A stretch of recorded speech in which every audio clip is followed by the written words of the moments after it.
बिस्मिल्लाहिर्रहमानिर्रहीम। लाखों करोड़ों दरूद पाक करीम आका नबी अकरम सल्लल्लाहु अलैहि वसल्लम की ज़ात अक़दस पर अपने और दूसरों का हकूक़ ख्याल रखें ताकि खुशहाल और पुरअमन माशरे की तश्कील पाई जा सके।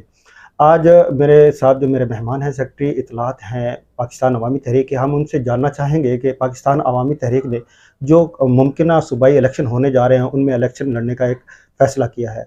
पाकिस्तान अवामी तहरीक का शुरू से जो है इस फरसुदा निज़ाम के ख़िलाफ़ एक जद्दोजहद रही, और आपने हमेशा कहा कि जब तक ये निज़ाम कायम है पाकिस्तान में किसी किस्म की कोई तब्दीली नहीं आ सकती। आपने इलेक्शन में हिस्सा ना लेकर ये इस बात का सबूत दिया। क्या वजह बनी कि इस वक्त पाकिस्तान अवामी तहरीक जो है दोबारा इलेक्शन में जो है हिस्सा लेने जा रही है? इन तमाम सवालात का जवाब लेने के लिए मैं सेक्रेटरी इत्तलात नूरुल्लाह सिद्दीकी साहब के साथ हूँ, और उनका शुक्रगुज़ार हूँ कि उन्होंने हमें टाइम दिया। और अब मेरे सामीन जानना चाहते थे कि पाकिस्तान अवामी तहरीक जो है इलेक्शन में क्यों आई। इन सवालात के जवाबात के लिए मैं नूरुल्लाह सिद्दीकी साहब के पास जाऊँगा। अस्सलाम वालेकुम सर। जी, वालेकुम सलाम। सर, सबसे पहले तो मेरे सामीन ये जानना चाहेंगे कि पाकिस्तान अवामी तहरीक शुरू से ही जो इस फरसुदा निज़ाम के ख़िलाफ़ थी, इलेक्शन में क्यों जा रही है? बिस्मिल्लाहिर्रहमानिर्रहीम। पाकिस्तान अवामी तहरीक इस निज़ाम की तब्दीली की सबसे मजबूत और तवाना आवाज़ है। जी। फ़ैसला किया है कि इस इलेक्शन में हिस्सा लिया जाएगा, और जो उम्मीदवार इस इलेक्शन में हिस्सा लेना चाहते हैं उनको कागज़ात नामज़दगी दाखिल करने की इजाज़त दे दी गई है मरकज़ी सतह पर। और सवाल ये है कि क्यों हिस्सा ले रही है। देखें, इस वक्त आईन पाकिस्तान के तहत जो निज़ाम राइज है उसको तो हम बदल नहीं सकते। जी। उस निज़ाम से हम बाहर नहीं जा सकते। बादिल नखास्ता उसी निज़ाम का हिस्सा बनकर ही हम अपनी इंतखाबी सियासत को अमलन आगे लेके चल सकते हैं। लेकिन आपने देखा कि सेक्रेटरी जनरल पाकिस्तान अवामी तहरीक खुर्रम नवाज़ गंडापुर साहब ने इस अनाउंसमेंट के साथ ये बात की थी कि हम असम्बलियों के अंदर हों या असम्बलियों के बाहर, हमारा जो मंशूर है वो निज़ाम की तब्दीली है।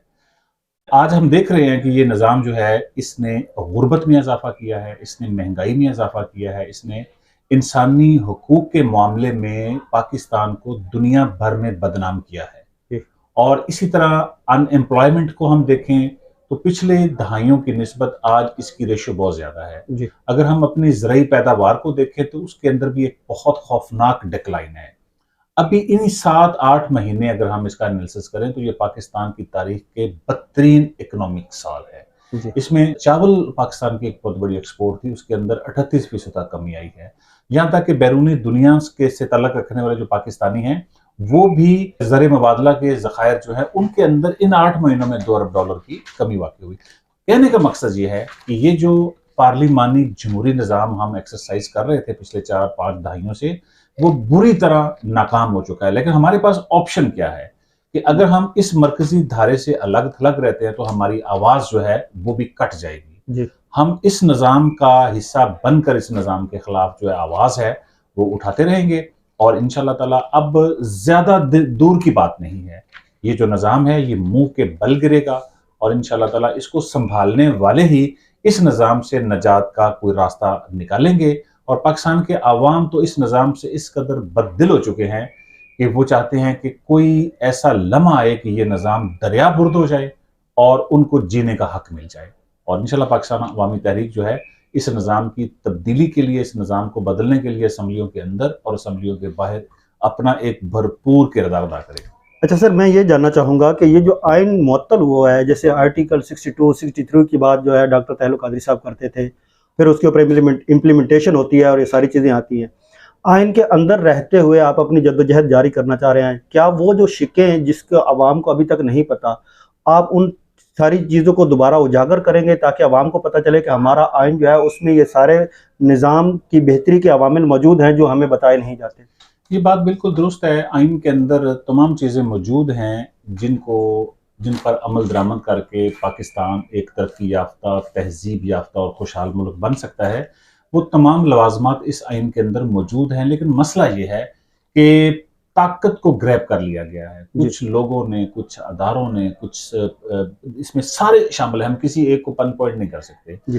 इस निज़ाम को, इस आइन को हाईजैक कर लिया गया है और अपनी मर्जी मुसल्लत की जा रही है। अभी आप देख लें कि आइन कहता है कि 90 रोज़ के अंदर अंदर इलेक्शन होंगे, लेकिन वो इलेक्शन का माहौल नहीं बनने दिया जा रहा। इवन के अदलिया ने इंटरप्ट किया, फैसला दिया कि इलेक्शन हो, लेकिन वो नहीं होने दिए जा रहे। वो निगरान हुकूमत जिसकी ये जिम्मेदारी है कि वो एक इंतखाबी माहौल को बेहतर बनाए और आज़ाद और आज़ादाना और फेयर इंतखाबात के लिए वो अपना किरदार अदा करे, अपना इंतजामी कानूनी किरदार अदा करे, लेकिन वो नहीं हो रहा।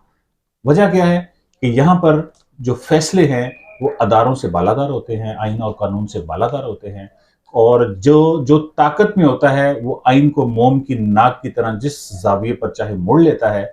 यही हमारा मसला है कि हमारा मसला कानून बनाना नहीं है, हमारा मसला है कानून पर अमल दरामद करना। जब अदारे मजबूत होंगे, जब अफराद की बजाय अदारे बालादस्त होंगे, तो ये फिर जो एक मुल्क के अंदर लाकानूनियत है और इंसानी हकूक़ की खिलाफ वर्जियों का एक खौफनाक माहौल बना हुआ है, ये उसी वक्त ही थमेगा जब अदारे मजबूत होंगे, अवाम की बात सुनी जाएगी, आइन और कानून बालादस्त होंगे।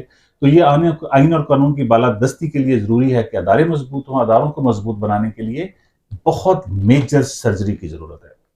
अच्छा सर, इंतखाबी रैली जो है वो भी उनके ऊपर भी पाबंदियाँ हैं, दफ़ा 144 का जो है वो भी नफाज है। तो ऐसी सूरत हाल में इलेक्शन कैंपेन करना और इलेक्शन की तरफ जाना, इतनी मुश्किल घड़ी में पाकिस्तान अवामी तहरीक ने ये फैसला किया, तो आप कैसे नबर्द आज़मा होंगे इन सारी चीज़ों से? चूँकि बेदारी शऊर की जो आपने मुहिम चलाई थी वो तो बहुत हद तक आगे चली और उसको लोगों ने अप्रिशिएट भी किया, और उसी का आज नतीजा है कि अवाम जो है अपने हकूक़ की तरफ निकल रही है। तो इस घुटन के से माहौल में कैसे करके आगे जाया जाएगा? इलेक्शन कमीशन की ये ज़िम्मेदारी है कि वो तमाम सियासी जमातों को, तमाम उम्मीदवारों को इंतखाबी मुहिम चलाने का एक भरपूर कानूनी माहौल मुहैया करे। इलेक्शन कमीशन के हवाले से जब कोई बात की जाती है तो फिर उसके बाद तौहीन अदालत के नोटिस भी होते हैं, तौहीन इलेक्शन कमीशन की बात भी की जाती है, लेकिन इलेक्शन कमीशन के भी कुछ फ़राइज़ हैं। इस वक्त हमने देखा कि एक सियासी जमात को रैली निकालने की इजाज़त नहीं दी गई। जब इलेक्शन का शेड्यूल जारी हो जाता है तो फिर अमलन इलेक्शन कमीशन की हुकूमत होती है। इलेक्शन कमीशन की मर्जी के बरक्स एडमिनिस्ट्रेशन कोई फैसला नहीं कर सकती, लेकिन कभी 144 इम्पोज कर दी जाती है, कभी कोई डिसीजन कर लिया जाता है। एक मरकजी जमात के सरबराह को आए रोज गिरफ्तार करने के लिए कभी इस्लामाबाद से पुलिस आ रही है, कभी लाहौर से पुलिस आ रही है। तो मैं समझता हूँ कि इलेक्शन कमीशन को इस बात का नोटिस लेना चाहिए और इंसानी हकूक के तहफ़्फ़ुज़ और इस ज़िम्मन में जो कवानीन हैं उनको इन्फोर्स करने के लिए अदलिया की बहुत बड़ी जिम्मेदारी है।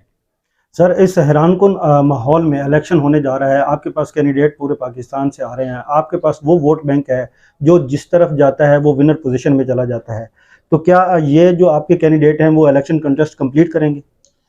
देखें, हम एक नज़रिए के ऊपर खड़े हुए हैं, हम एक सोच के ऊपर खड़े हुए हैं। हार जीत हमारा मसला नहीं है। सच बोलने के लिए आपके पास बहुत ज़्यादा वसाइल नहीं दरकार, एक कैरेक्टर दरकार होता है। जी। तो वो कैरेक्टर पाकिस्तान अवामी तहरीक के पास है। हमें लोग हम जीतें, हम हारें, हमारा हार जीत मसला ही नहीं है। हमने इस जुल्म के निज़ाम को चैलेंज करना है और जब तक हमारे कारकुनों के दम में दम है वो इस जुल्म के निज़ाम को चैलेंज करते रहेंगे।